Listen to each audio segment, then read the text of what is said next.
Est-ce que vous savez ce que c'est le voile du palais? Le palais, tout le monde sait ce que c'est. Quand on touche avec notre langue juste au-dessus, on sent donc ce qu'on connaît, la séparation entre la bouche et les fosses nasales. Ça, ok. Ensuite, quand on recule la langue, le long du palais, on sent que ça change un petit peu de matière, ça devient un petit peu plus mou. C'est ça, le voile du palais.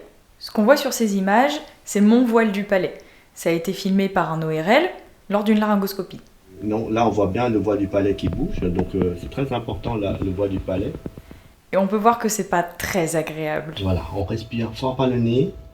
Voilà, continue à bien respirer fort par le nez, bouche fermée. On continue. On continue à bien respirer fort par le nez, c'est excellent. Allez, on continue.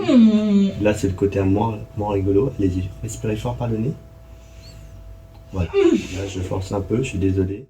Et pour vous montrer comment il bouge de manière latérale, je vais me servir d'une vidéo de Anna Maria Eiffel. Komm lieber Mai und mache die Bäume wieder grün und lass mir an dem Bache die kleinen Veilchen blühen.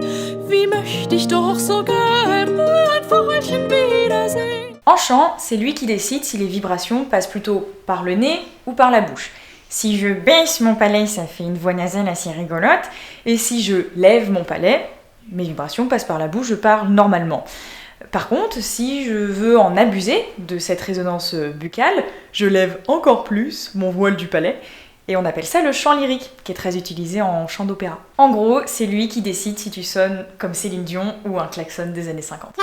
Et surtout, c'est lui qu'il faut mobiliser si tu trouves que tu as un son un petit peu crispé dans les aigus.